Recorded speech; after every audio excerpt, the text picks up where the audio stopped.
Sallu ala Nabi Muhammad. Silakan pada para jamaah, bapak-bapak, ibu duduk kembali dengan tertib. Alhamdulillahirabbil alamin. Ahlan wa sahlan bi hadirin pada beliau Al-Mukarram Bapak Kiai Haji Miftah Maulana Habibur Rahman atau biasa kita panggil dengan Gus Miftah. Baiklah, kembali bersama-sama kita dengarkan dan kita simak dengan baik-baik, dan mohon maaf agar tidak ada yang mengobrol ketika beliau sedang berceramah. Mari kita dengarkan ceramah agama yang akan disampaikan oleh beliau Al-Mukarram Kiai Haji Miftah Maulana Habibur Rahman. Palanya diserahkan dengan segala hormat. Tafadhal ilaihi masykura. Sallu ala Nabi Muhammad.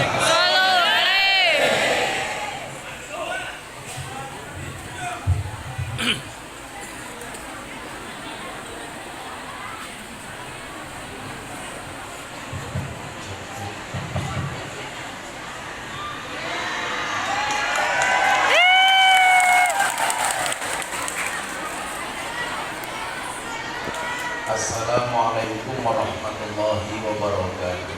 Waalaikumsalam warahmatullahi wabarakatuh.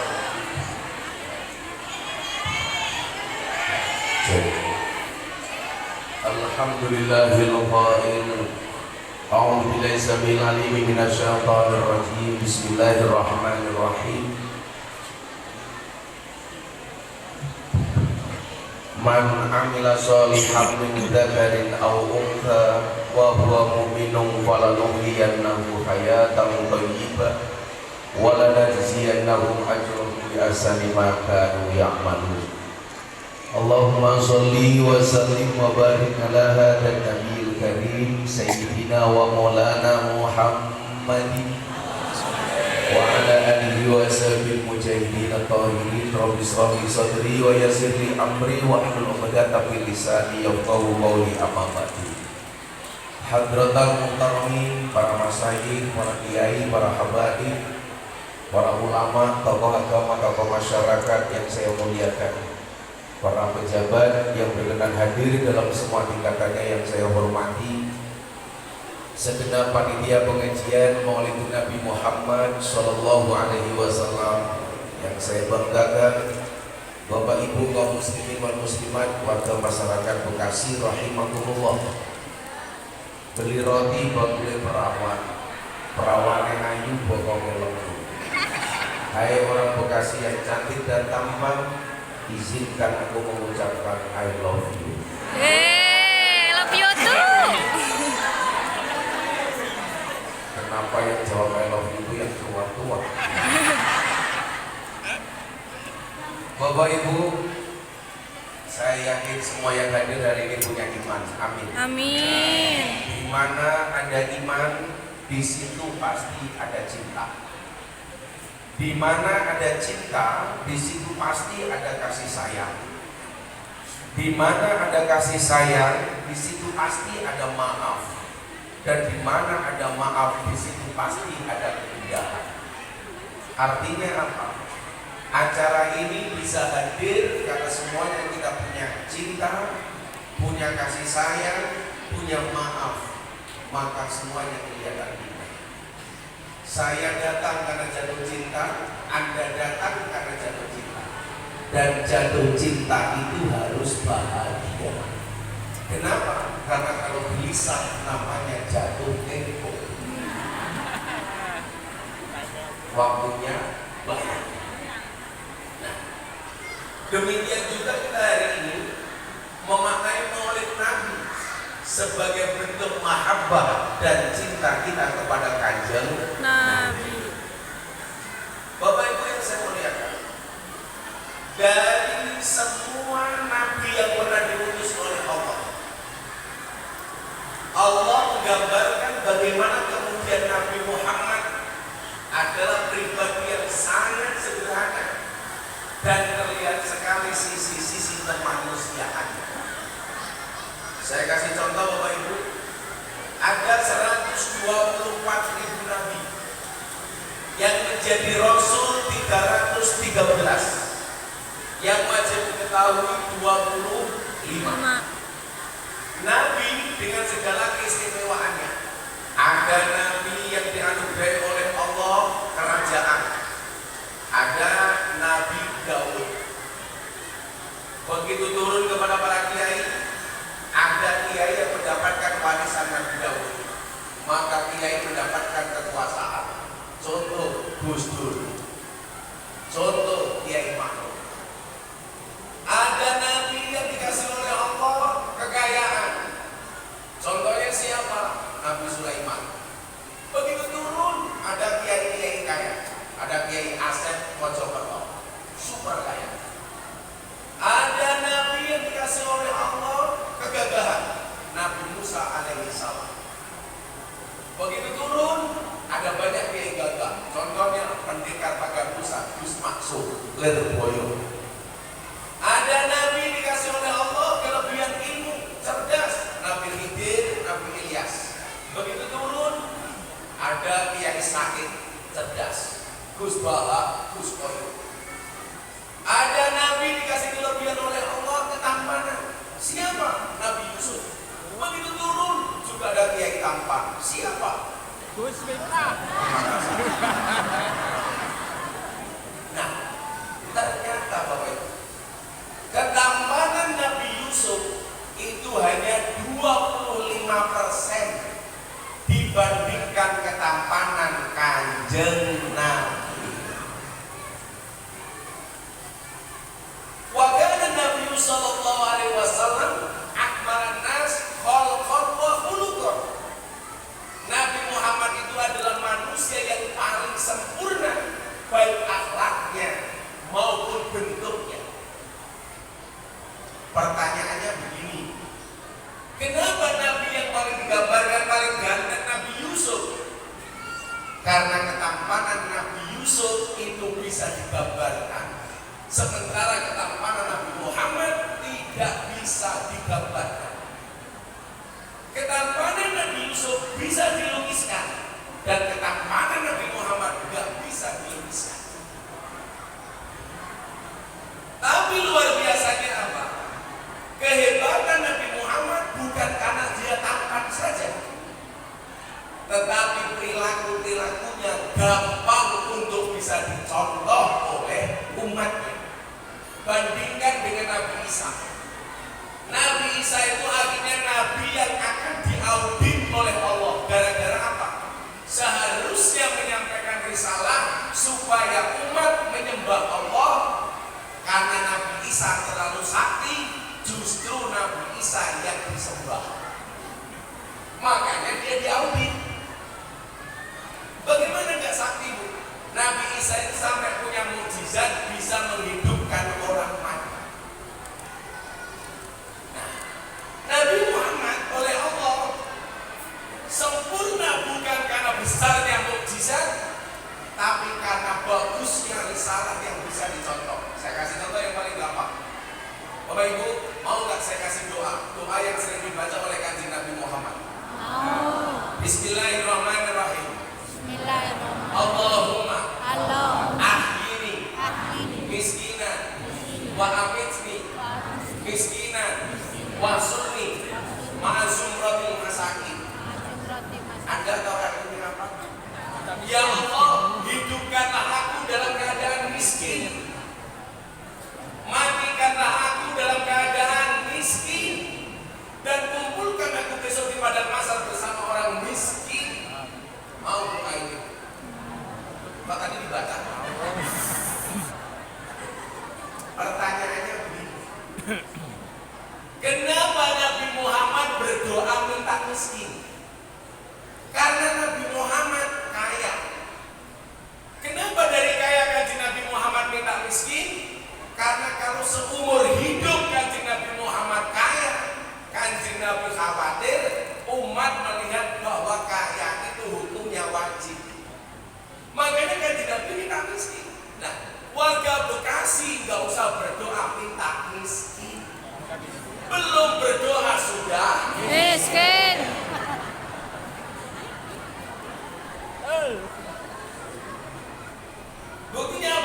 miskin, jalannya banyak berlubang. Di mana-mana banyak yang rusak, betul. Itulah bedanya Jakarta dengan Bekasi. Kalau Bekasi banyak jalan berlubang, kalau Jakarta banyak lubang berjalan.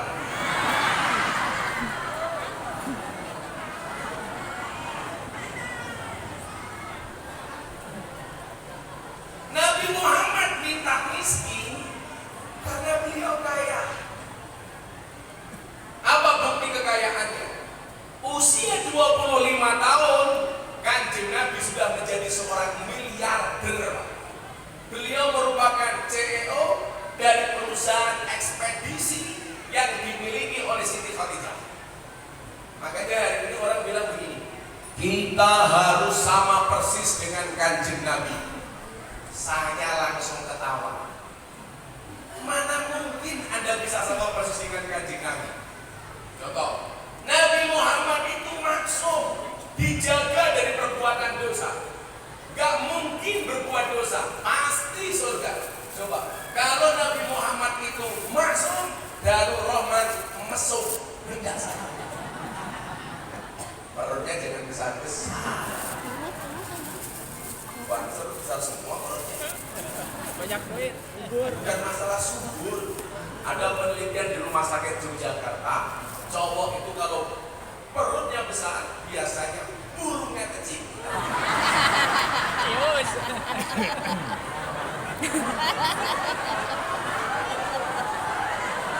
Yakin terus.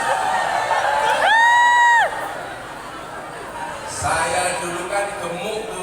Gara-gara ada penelitian rumah sakit, saya langsung kurus.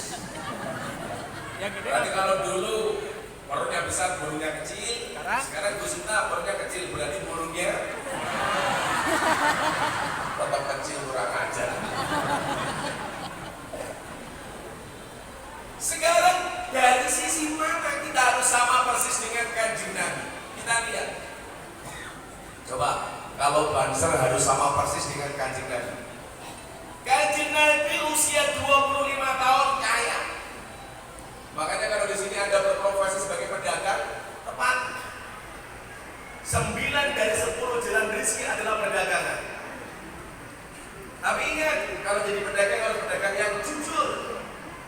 Sampai kita disini oleh Nabi Muhammad, tempat yang paling baik adalah masjid, yang paling jelek adalah pasar. Dan karenanya Bekasi, masjidnya di tengah pasar. Tepuk tangan. Ini Wah, makanya Akbar. pusing mau berangkat ke masjid apa kok pasar.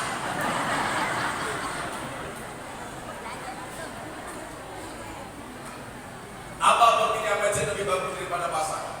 Masuk masjid ada tahiyatul masjid, masuk pasar ada tahiyatul pasar. Hadis itu sebenarnya tantangan. Tantangan apa?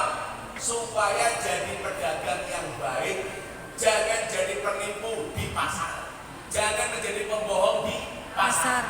Jadilah pedagang yang jujur. Itu tantangan. Kembali ke masalah Nabi. 25 tahun kaya. Artinya apa? Kalau Anda mengatakan harus sama dengan Nabi, berarti pemuda Bekasi 25 tahun harus sudah Kaya. Kalau nggak kaya berarti bid'ah. Kan begitu pemahamannya kalau harus kaya. Apa bukti lagi? Kita nggak bisa sama dengan Nabi Muhammad. Nabi Muhammad menikah di usia 25 tahun.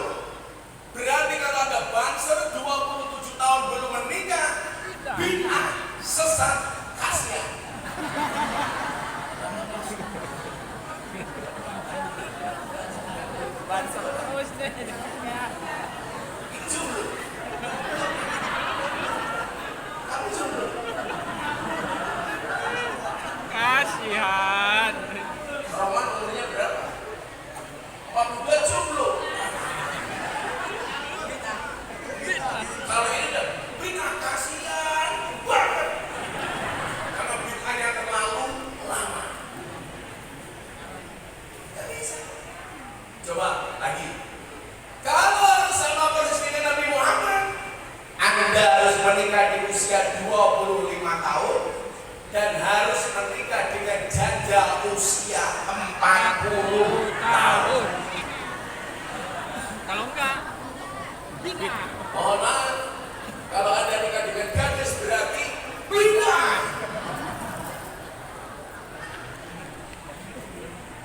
Tapi Anda jangan membayangkan Siti Khadijah 40 tahun sudah tua, Anda salah. Siti Khadijah itu 40 tahun, modelnya kayak cewek usia 20 tahun. Karena bodinya dijaga oleh Allah. Lah janda Bekasi 40 tahun. Tripod.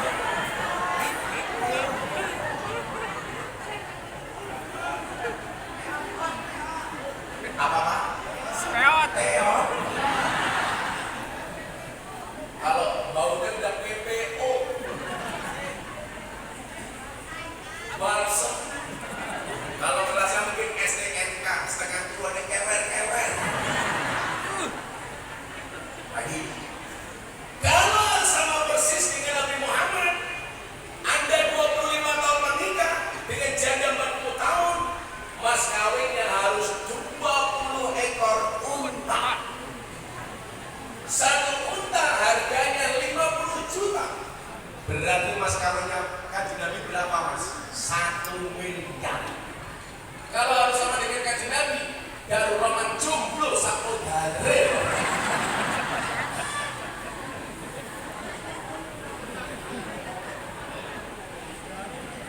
Oh, bukan dia sebelah mana? Oke.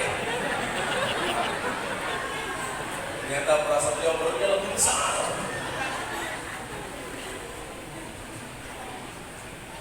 Artinya apa? Orang yang mengatakan kita ini harus sama persis dengan Kanjeng Nabi Muhammad, seolah-olah kalimatnya benar.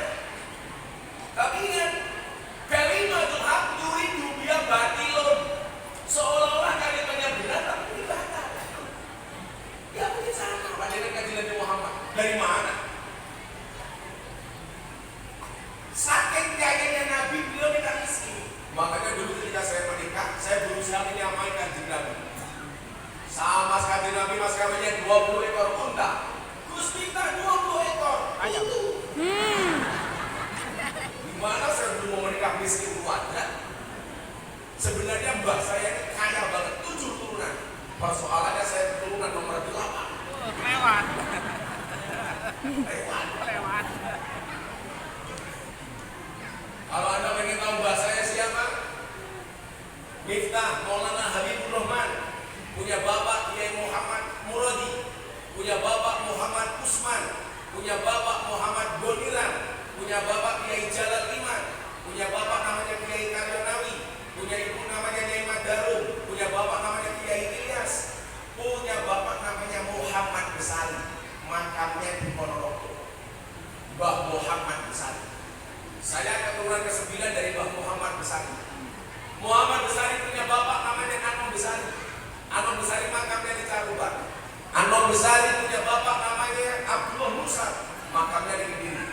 Abdullah Musa punya bapak namanya Pangeran Demang II. Pangeran Demang II punya bapak namanya Pangeran Demang I. Pangeran Demang I punya bapak namanya Panembahan Wirasmoro. Panembahan Wirasmoro punya bapak namanya Susuan Praworo. Susuan Praworo punya bapak namanya Sultan Trenggono. Punya bapak namanya Raden Patah. Punya bapak namanya Prabu Brawijaya. Jadi Gus Dur urutan 18 dari Prabu Brawijaya. Kamu apa? Saya jarang ngomong nasab soalnya apa? Karena saya malu. Mbah saya Muhammad Besari punya anak Kiai Ilyas, punya cucu namanya Hasan Besari. Hasan Besari ini punya murid namanya Ontowiryo. Anda tahu siapa nama komplit Ontowiryo?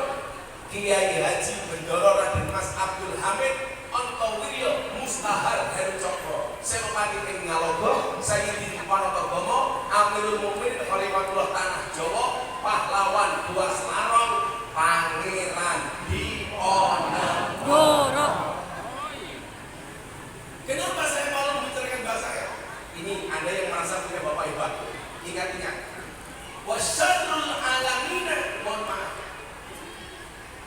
Generasi yang paling buruk adalah wasyarrul alamina dawul humuli idza fa'amartahum dakarul jududa. Generasi yang mengatakan ketika ada orang hebat Anda mengatakan mbahku lebih hebat daripada ini. Tapi di saat dia ngomong seperti itu dia bukan siapa-siapa. Malu. Kalau saya dulu Bapak Ibu mau diambil menantu oleh kiai besar, saya menolak. Mohon maaf kiai, saya istiqoroh dulu, saya bilang. Padahal saya mau menolak. Makanya mas-masnya kalau punya dua pilihan, calon istri tolong istiqoroh. Tapi pesan saya satu, sebelum diistiqorohi, yakinkan dua-duanya mau sama kamu. Yang menjadi persoalan, kamu istiqoroh ternyata tidak ada yang mau sama kamu. Akhirnya nangis. Kupinang engkau dengan bismika Allahumma ahya wa bismika amin. Kenapa? Karena aku sadar diri memilikimu hanyalah sebuah mimpi. Akhirnya pulang nangis. Jika sholat subuh tidak mampu meluluhkan hatimu, izinkan lantunkan surat Yasin sebagai penutup kisah hidup. Ya salam mati. Saya waktu itu menyendiri. Kalau saya diambil menantu oleh kiai besar, beban bagi saya. Bebannya di mana? Kalau saya jadi besar, orang akan mengatakan lumrah Miftah jadi kiai besar. Kenapa? Karena punya bapak mertua besar. Kalau saya nggak bisa besar, orang akan mengatakan Miftah goblok, punya bapak mertua besar, kok menantunya nggak bisa besar. Makanya saya minta sama Allah, ya Allah, saya cari bapak mertua yang biasa-biasa saja. Bila perlu gampang saya bohongi.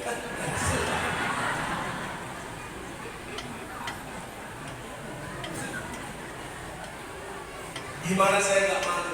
Mbak saya santrinya orang di Ponorogo. Gus minta santrinya PSK. Karena malu. Saya banyak ditanya kiai, kenapa pilihannya ngaji sama PSK? Ada undang-undang begini dalil. Kulla syai'in idza kasura rahusa illal adaba. Segala sesuatu itu kalau jumlahnya banyak pasti murah kecuali adab. Makanya kalau pengen jadi mahal gampang, jadilah yang sedikit. Barang itu kalau sedikit berarti barang langka. Kalau langka berarti antik. Kalau antik harganya mahal. Kiai itu banyak, tapi yang ngurus PSK jarang. Siapa? Gus Miftah. Berarti Gus Miftah kiai Jarang. Antik. Pakai PSK gimana? Kayak antik.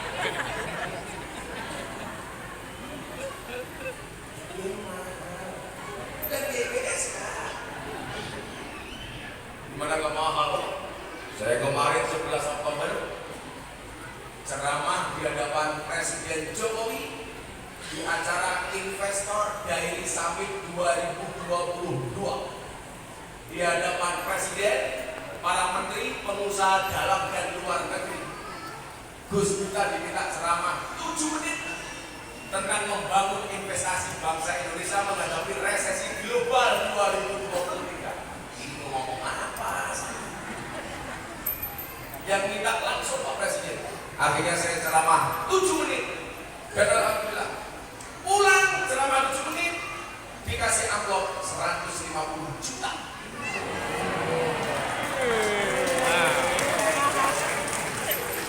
Lah, ibu kasih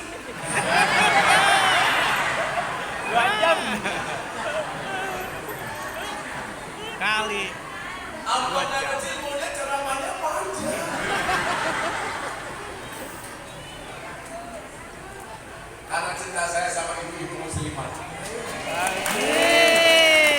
Saya membedakan pakaian sama muslimat, gak perlu lihat seragamnya, Pak.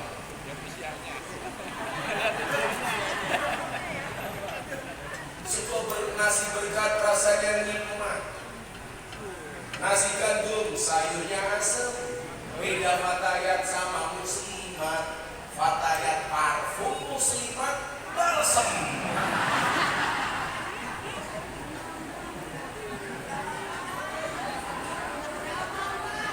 Apa Bu?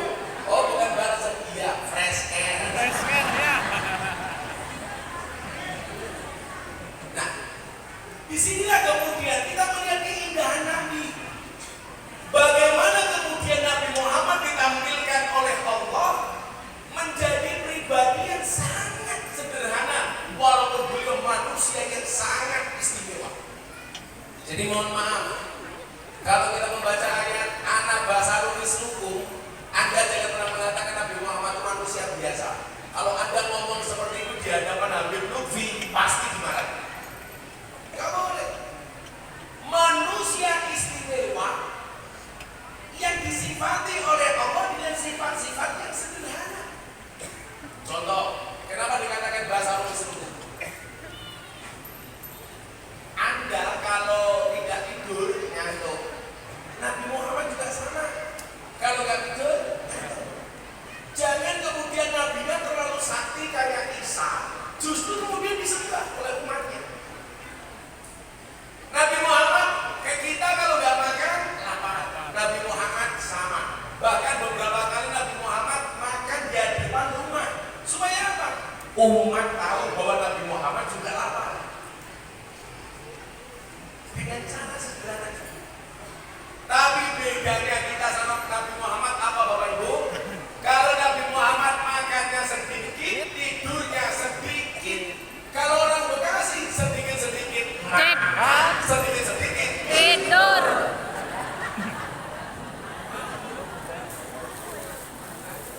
Wow, Akbar. Bid'ah. Selalu ada Nabi Muhammad. Makanya kemudian apa? Kita ini beruntung ditakdirkan oleh Allah menjadi umatnya Nabi Muhammad.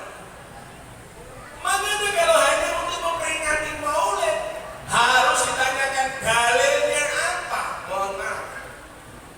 Jawaban saya apa?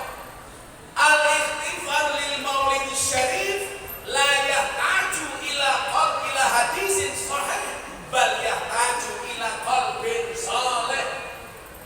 Perayaan Maulid tidak membutuhkan hadis sahih, tapi membutuhkan hati yang saleh. Bu, dalil sahih tentang perayaan Maulid Nabi itu Abu Lahab. Abu Lahab saja yang orang kafir. Gara-gara hari Senin di saat kelahiran Nabi dia berbahagia sampai memerdekakan budaknya. Allah kurangi azab kuburnya setiap hari Senin. Makanya kalau di Pasuruan ada kiai namanya Kiai Mas Subadar. Itu punya ibu. Ibunya bilang apa? Kalau perayaan Maulid, tolong cari makanan yang paling enak, cari minuman yang paling enak. Kalau dibuat acaranya yang meriah, ketika ditanya, kenapa begini? Karena kita memperingati selamatan hari kelahiran manusia terbaik sedunia. Makanya kalau minuman makanan yang enak, jangan salah tempat. Kenapa ini gelas es buah untuk kopi?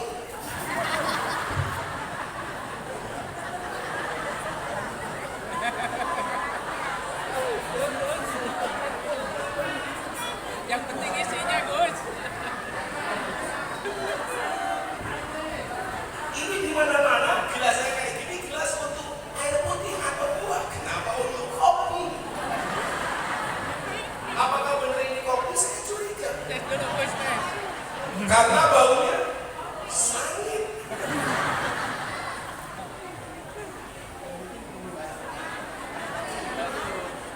Gimana, Gus? Kayaknya pahit belum dibakar.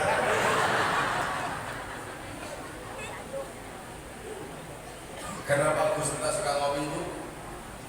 Karena hidup butuh inspirasi bukan halusinasi.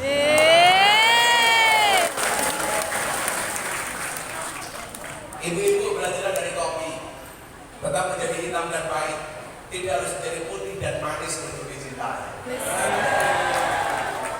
Ibu-ibu itu wajahnya hitam biasa-biasa saja. Ingat, cantik itu syaratnya tidak harus putih, tapi harus cewek.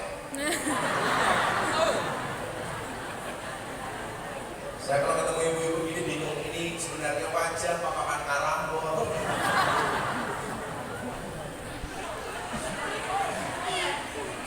Sama-sama penuh dengan bedak.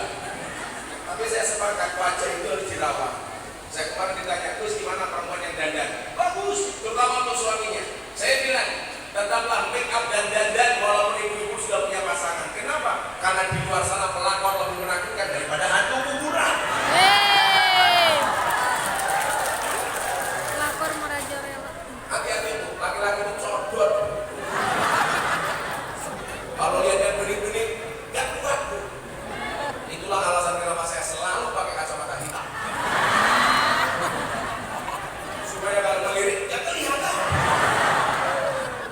Ini malah ikut-ikutan pakai kacamata hitam. Persis tukang pijet. Ya. Si siapa saja yang bisa kita coba dari Nabi Muhammad yang paling sederhana? Yuk kita selawatan dulu. Saya mau selawatan NKR. Saya mau selawatan syairnya, mohon maaf lagunya. Coba pikir, tapi sihirnya saya ganti sihir merah putih Bismillah. Bisa Bu? Insya Allah. Mana tadi anak-anak hadroh? Oh sudah pulang.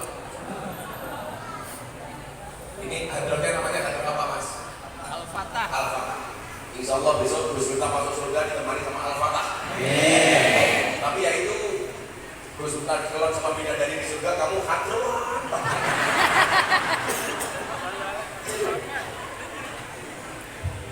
Sallu ala Nabi Muhammad.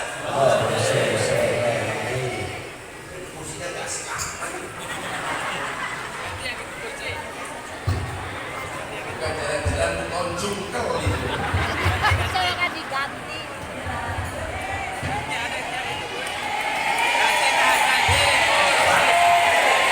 Apa Bu?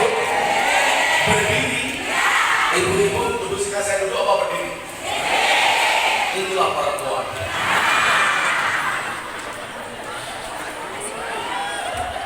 Mana-mana semua yang berdiri.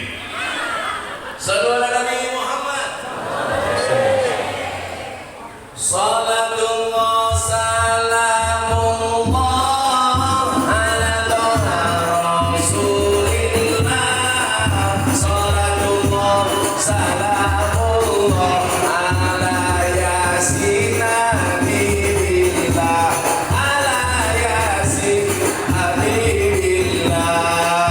Tawassalna bismillah wa biladi rasulillah wa kulli mujahidin lillah bi ahlil badri ya Allah bi ahlil badri ya Allah barbar salatullah ala toha rasulillah salatullah Ala Yasin Habibillah. Ala Yasin Habibillah.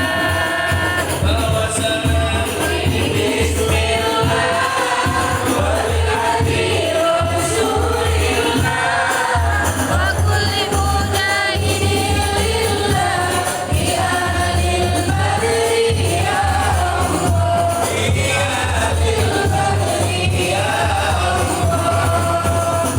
Pikir minumnya kopi di tangan di pinggir kali.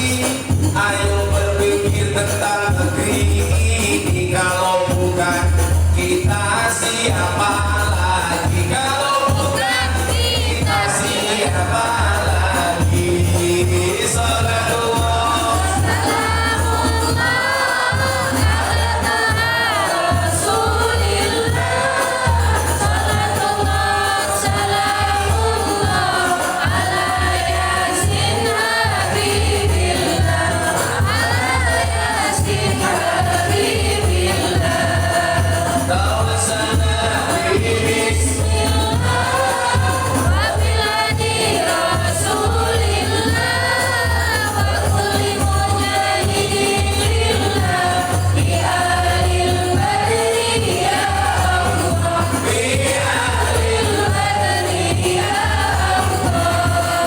jalan-jalan di pedesaan, desanya aman bersih terjaga. Sucikan hati, tetapkan iman. Merah putih melekat di dada. Merah putih melekat di dada. Salatullah salamullah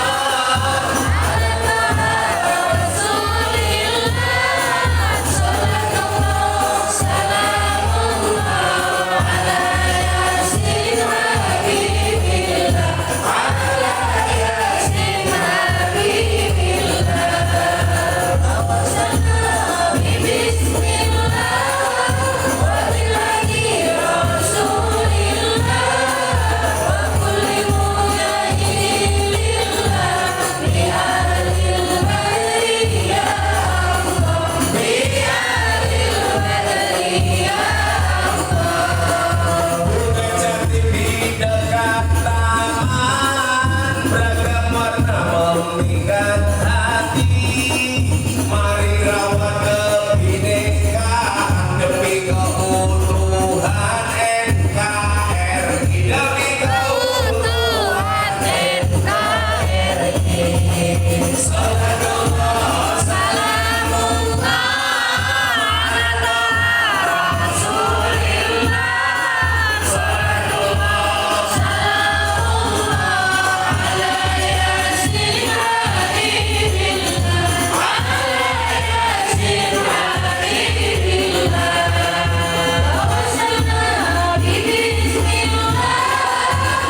Bekasi untuk Indonesia. Dari Bekasi untuk Indonesia.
Sayang dianggap konco Semarang kali ini budek sing disayang makane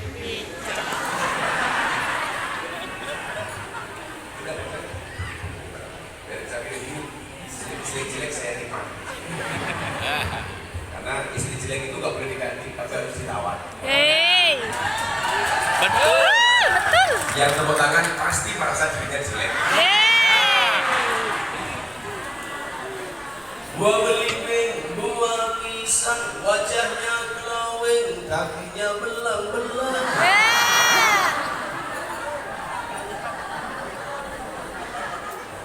Gua belimbing di atas gajah, wajahnya glowing, kakinya pecah-pecah.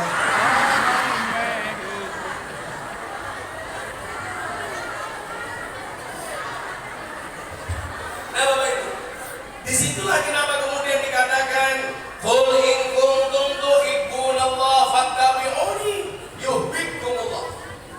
Kalau kita mencintai Allah, caranya gampang, ikutilah Kanjeng Nabi. Maka siapa saja yang mengikuti Nabi, yuhibbukumullah, maka kalian semua akan dicintai oleh Allah. Amin. Itu dia aja Bu yang sederhana-sederhana. Anda jadi pemimpin, mohon maaf, saya sering tanya begini, Gus, kalau kiai itu untuk dicontoh apa enggak? Saya jawab enggak. Kiai itu tugasnya bukan untuk dicontoh, tapi ngajak umat untuk mencontoh Kanjeng Nabi. Kenapa? Karena yang paling komplit untuk dicontoh hanya Kanjeng Nabi. Anda jadi pejabat, contoh bagaimana Nabi Muhammad ketika menjadi seorang presiden. Amanah. Jangan sampai kemudian jadi pejabat sewenang-wenang, malah nembak anak buahnya sendiri. Sambung. Enggak, itu menyuruh. Anda jadi orang kaya, contoh bagaimana kemudian Kanjeng Nabi mengelola kekayaannya. Allah paling benci dalam kitab Wasiatul Mustafa, akramul hina, memuliakan orang kaya, wa ahanal fakir, dan menghinakan orang miskin. Kemudian apa lagi? Anda pengen rumah tangganya bagus, contoh rumah tangganya Kanjeng Nabi. Ma akraman nisa illal karim wa ma ahanahunna illal laim. Tidaklah memuliakan perempuan kecuali dia pribadi yang mulia, dan tidaklah menghinakan perempuan kecuali dia pribadi yang terhina. Ingat, perempuan yang baik itu adalah perempuan yang mau diajak menderita oleh suaminya, tapi suami yang baik tidak akan pernah mengajak istrinya menderita. Betul? Betul. Laki-laki itu pakaiannya perempuan, perempuan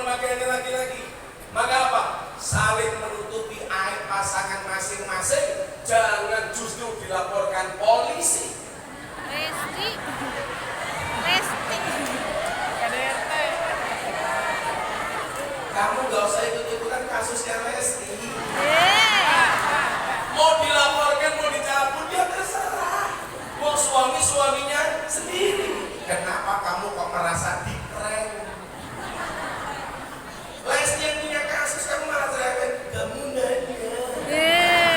Kamu nanya. Ente kadang-kadang. Saya itu alhamdulillah Bapak Ibu sering diminta oleh artis untuk memberikan nasihat pernikahan. Dulu anak nasihat nikah, nasihat pernikahannya Gus Miftah. Anta Aurel, nasihat pernikahannya Gus Miftah. Ria Ricis, Gus Miftah. Dedi Corbuzier Sabrina, Gus Miftah. Via Valen, Gus Miftah. Yeni Nika, Gus Miftah. Resti Kejora, bukan Gus Miftah. Kalau Rizky bilang ngaji sama saya, iya, tapi memberikan nasihat pernikahan bukan saya. Tapi minimal bisa kita jangan ikut-ikutan kasusnya Lesti, doakan saja. Tapi ambil saja hikmahnya. Hikmahnya apa Bu? Dari kasusnya Lesti, jadi perempuan jangan terlalu kurus, gampang dibanting.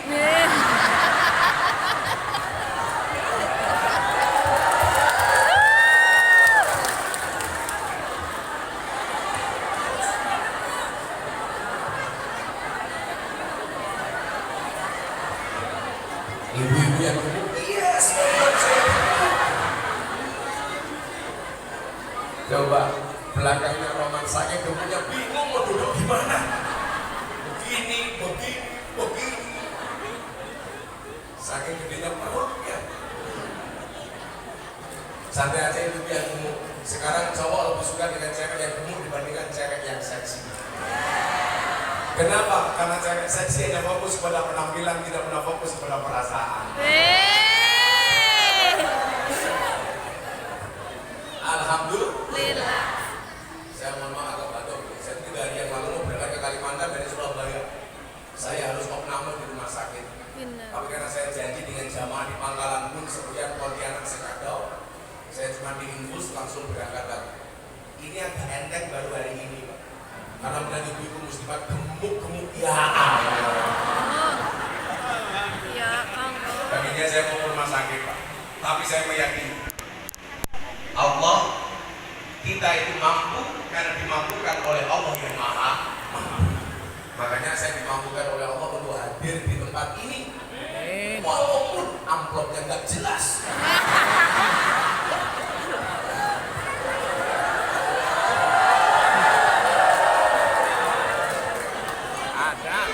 Amplopnya gede, isinya Kecil.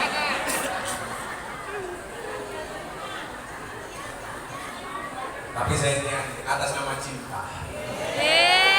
Cinta kepadamu memang tidak seindah surat cinta untuk Starla, tapi yakinlah cinta kepadamu lillahi ta'ala. Asik. Gak usah tepuk tangan, apa aku tepuk tangan tanpa samperan? Nah, artinya semua sendi bisa kita lihat dari contohnya Nabi Muhammad. Anda jadi orang kaya, contohlah perilaku Muhammad ketika kaya. Anda menjadi orang miskin, contoh akhlaknya Nabi. Apa akhlaknya Nabi? Nabi Muhammad itu kalau seneng ngomong, kalau susah diam. Sementara orang Bekasi sebaliknya, kalau susah Ngomong. kalau seneng Diam. ini orangnya juga hadir. Biasanya jilbabnya pink.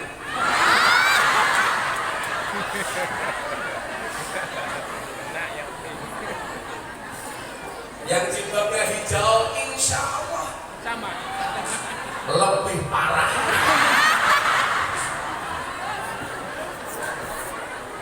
Lawang ayatnya jelas kok, wa amma bi ni'mati rabbika fahaddis.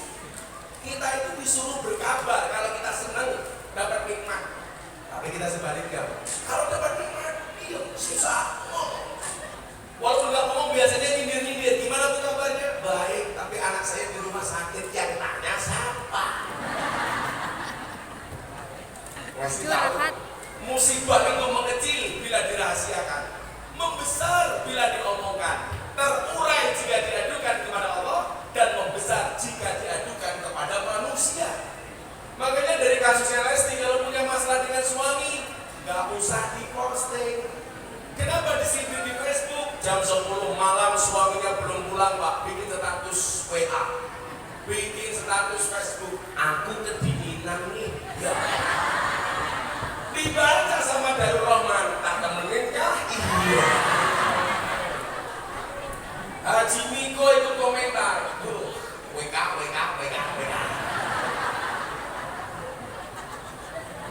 Gus Miftah itu komentar. Cemut.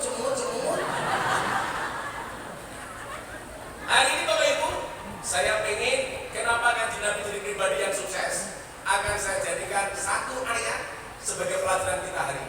Karena kalau kita membahas tentang apa saja yang perlu dicoba dari Kanjeng Nabi Muhammad sangat panjang. Karena Anda berada di tengah-tengah pasar, saya yakin semuanya pengen jadi orang kaya, betul? Betul. Saya akan pulang dari sini insya Allah. Salah apa?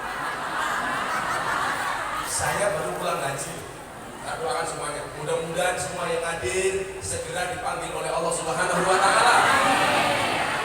Dipanggil apa?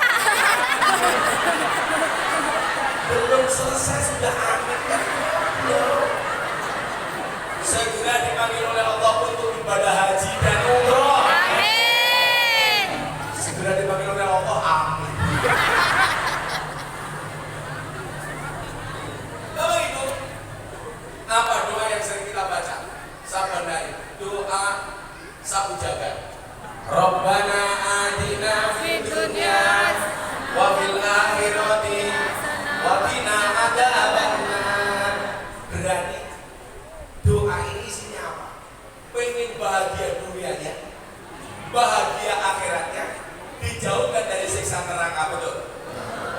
Jadi kalau dibuat rantai kehidupan seperti ini, orang itu kalau mati tujuannya jannah. Jannah itu syaratnya harus husnul khotimah. Husnul khotimah itu syaratnya harus istiqomah itu syaratnya harus perjuangan lancar. Perjuangan lancar syaratnya harus ekonomi mapan. Ekonomi mapan syaratnya punya usaha, punya pekerjaan.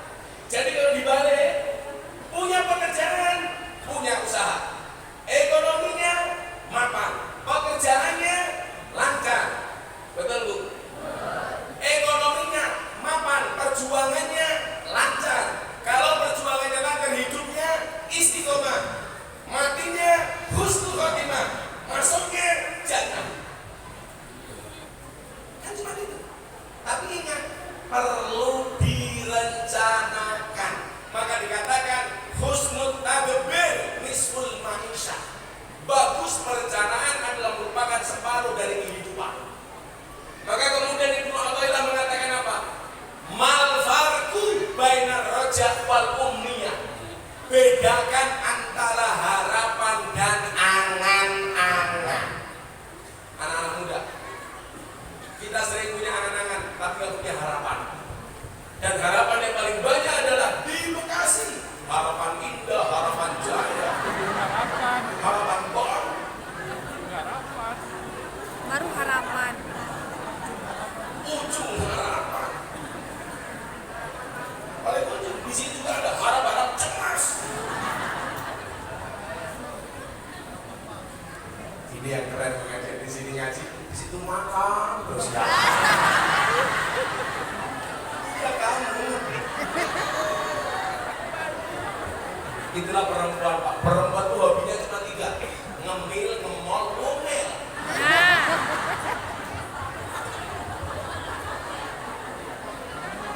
Ngemil, ngemol, ngomel. itulah perempuan. Makanya laki-laki harus tahu sebanyak perempuan. Perempuan itu kalau disakiti tidak pernah lupa, kalau menyakiti enggak pernah ingat. Itulah perempuan. Ngemil, ngemol, ngomel. Makanya bagi laki-laki ingat, membahagiakan perempuan cukup dengan 70 cara. 1, shopping. Sisanya 69. 17 tahun. Nah, bagaimana supaya ini tercapai?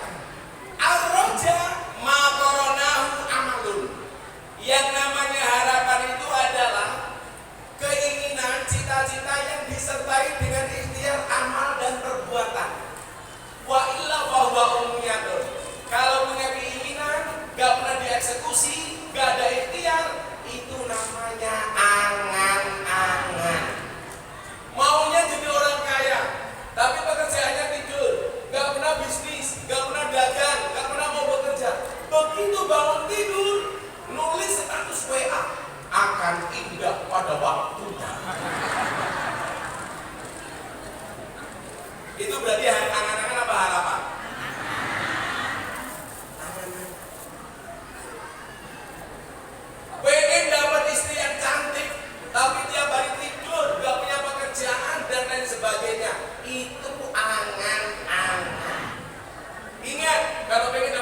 cantik.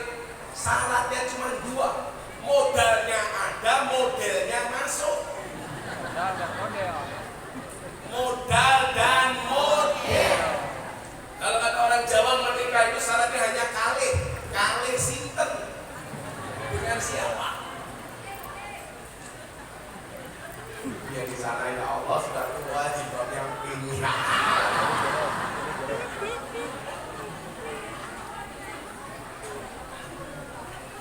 Bagaimana kemudian cara mendapatkan kehidupan yang baik? Kita diingatkan oleh Allah dalam surat An-Nahl ayat 97 yang tadi di mukadimah saya baca. Bismillahirrahmanirrahim.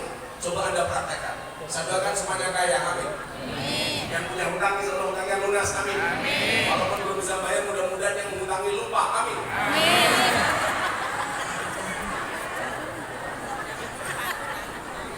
Punya hutang ya? Santai kalau kamu punya hutang, santai. Di dunia ini yang tidak pernah punya hutang cuma satu, Fir'aun. Fir'aun itu punya uang terus, gak pernah punya hutang. Seneng terus, gak pernah susah. Itu artinya kalau warga besar Bekasi kadang-kadang punya uang, kadang-kadang punya hutang, lumrah karena ada manusia biasa. Kalau kadang-kadang seneng, kadang-kadang susah, lumrah. Kok ada orang Bekasi seneng terus, gak pernah susah? Saya malah curiga, jangan-jangan cucunya Fir'aun. Yang punya hutang gak lain. Iya, tahu sendiri. Orang itu kalau mau ngutang wajahnya lebih manis dibandingkan madu, tapi kalau ditagih lebih menakutkan dibandingkan malaikat Israel. Betul Bu? Betul. Kalau utang melas disuruh bayar malas. Orangnya juga datang. Itu ketawa. Biasanya jilbabnya hitam.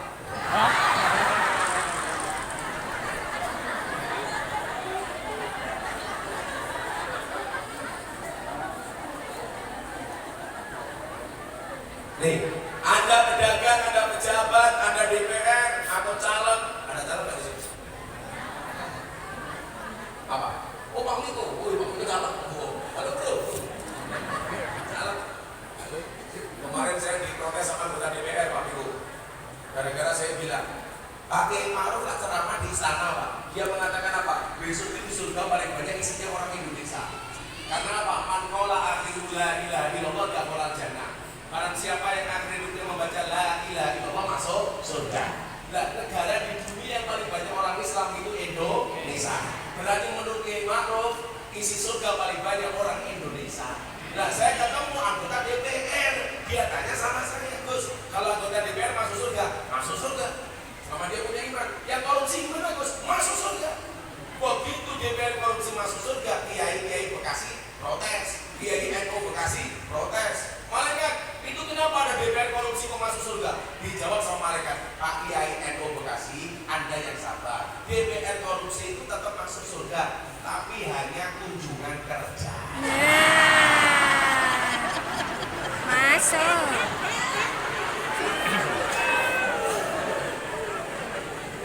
Ada anggota DPR tersinggung. Kan saya bilang DPR yang korupsi, kok kamu tersinggung? Jangan-jangan kamu anggota DPR yang korupsi. Makanya kalau jadi pejabat itu gampang, jangan baperan. Itu Pak Miko dengerin. Kalau bisa jadi anggota DPR jangan baperan. Masa rakyat yang nulis status tersinggung?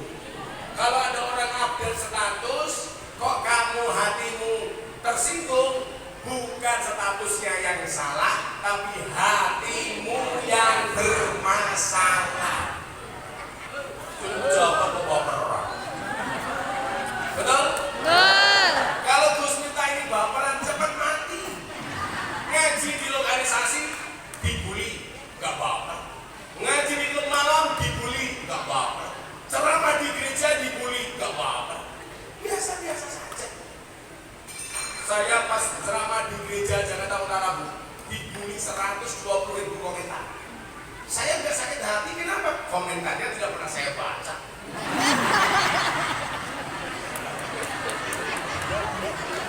Orang bilang, Miftah kafir, nggak masalah, sahadat lagi.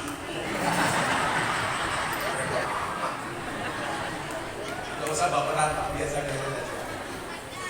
Betul Bu? Makanya saya tercakap.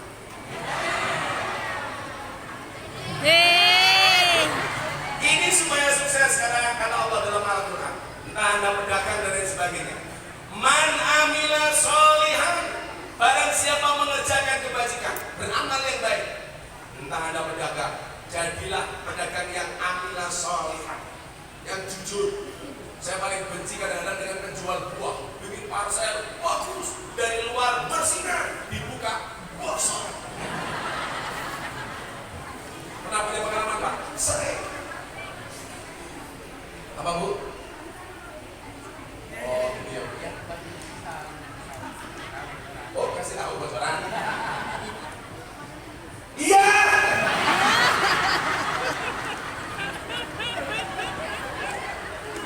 Bisnis siapa ya? Itulah alasan kenapa laki-laki cepat mati. Makanya di mana-mana banyak janda dibandingkan budak. Karena laki-laki cepat mati, stres, nyupir istri, ngeyel.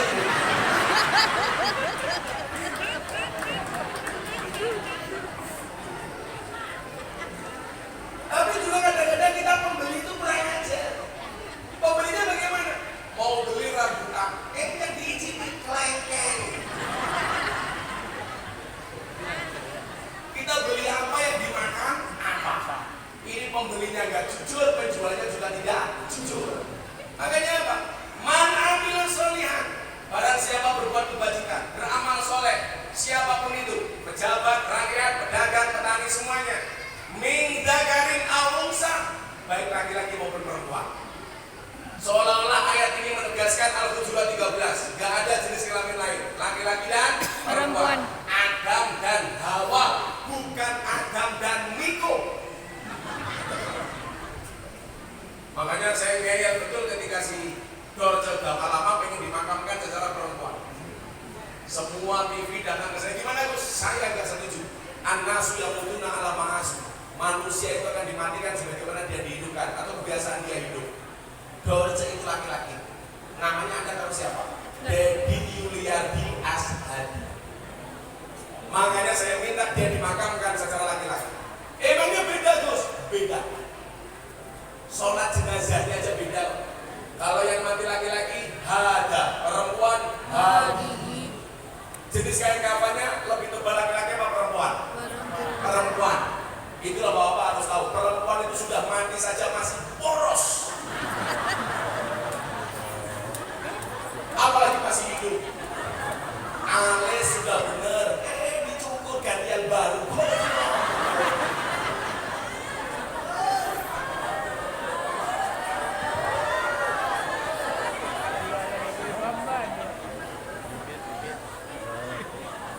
Cara mendoakannya, laki-laki sama perempuan beda nggak Bu? Beda.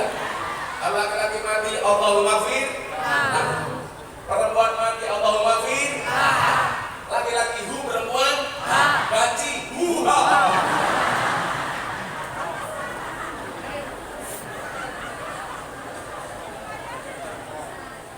Ini sama Pak? Hola. Bukan gitu Mas. Kalau perempuan mati, almarhumah. Laki-laki mati, almarhum. Haji mati, almarhum. Barang siapa beramal yang soleh, apapun itu, beramal kebajikan, beramal yang baik, ingat, innallaha yuhibbul muhsinin. Allah itu mencintai orang-orang yang baik. Maka apapun kalau baik pasti harganya mahal. Betul? Yang baik, jadi manusia baik pasti mahal. Kalau di kalangan pejabat dan pengusaha tanya Haji Diko, Gus Miftah dianggap kiai paling mahal. Saya hanya ingin membuktikan kepada santri-santri bahwa jadi kiai juga bisa keren. Saya diundang sama pengusaha batu bara, sama penyanyi dangdut. Penyanyi dangdut nyanyi 5 lagu, Pak. Pulang dikasih amplop 150 juta waktu. Gus Miftah disuruh ngaji pencitraan pengusaha 1 jam membangun moralitas bangsa. Dikasih sangu 75 juta. Uang saya kembalikan sama pengusahanya. Saya kembalikan Pak Musa. Kenapa Gus? Anda lucu. Penyanyi dangdut nyanyi 5 lagu Anda bayar 150 juta. Bukan ini jas 150 juta. Sementara kiai yang diminta untuk memberikan nasihat memakai moralitas bangsa hanya dikasih 75 juta. Saya kembalikan. Kenapa Gus? Kalau begini cara Anda menghargai penyanyi dangdut sama kiai, maka anak-anak Indonesia selamanya lebih senang bercita-cita jadi artis. artis dibandingkan jadi Kiai. mikir Pak pengusahanya. Langsung saya dipanggil nama. Benar juga ya Gus. Saya tidak minta apa-apa dari Bapak, tapi kalau begini caranya orang Indonesia lebih suka jadi penyanyi dangdut.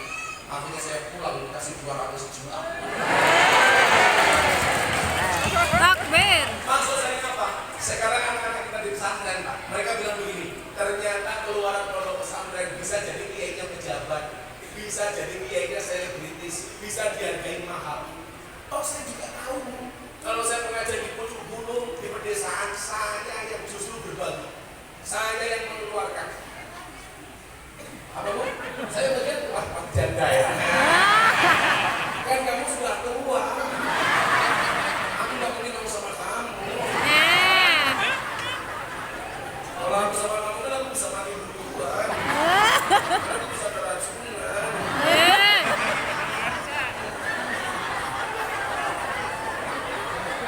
Udah kadang-kadang.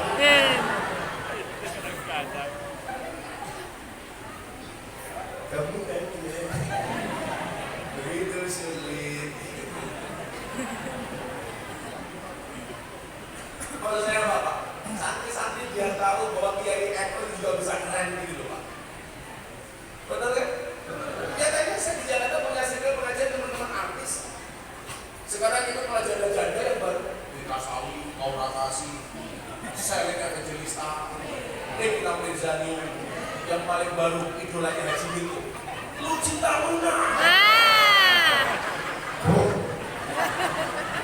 Kelihatannya cantik, begitu meluk saya dia businya keluar. Barang siapa melakukan amal kebajikan, baik laki-laki maupun perempuan, bahwa mukminun, dan dia orang yang beriman. Apa kata Allah? Falanuhyiyannahu hayatan thayyibah, maka pasti akan kami berikan kehidupan yang baik. Itu artinya apa? Kalau kita hari ini mohon maaf hidupnya belum baik, yang perlu kita evaluasi apa? Sudahkah kita beramal yang wajib, beramal yang soleh? Kalau sudah merasa beramal yang soleh, kenapa hidupnya kurang baik? Mungkin imannya perlu didandani, karena syaratnya harus bahwa mungkin. Berarti apa? Imannya harus dievaluasi. Benar gak iman saya? Maka Imam Al-Ghazali mengatakan apa? Al-imanu karih. Iman itu seperti angin, kadang-kadang kecil, kadang-kadang besar.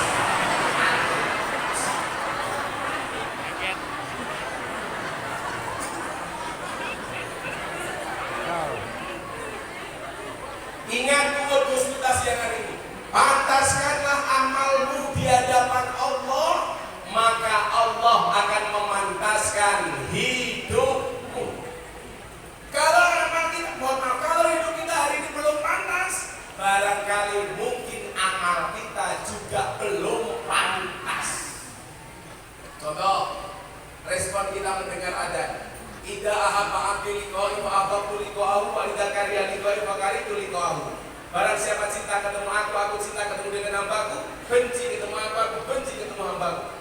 Coba ibu-ibu pasti pasang Allahu Akbar, Allahu Akbar. Apa yang Anda lakukan?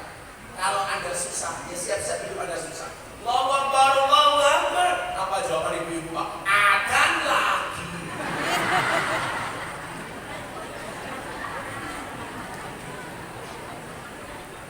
Beramal soleh, perbaiki imannya, insya Allah hayatan thayyibah, akan mendapatkan hidup yang baik. Amin Allahumma amin. Sudah jam 3:30, pengajian selesai ya. Kami cinta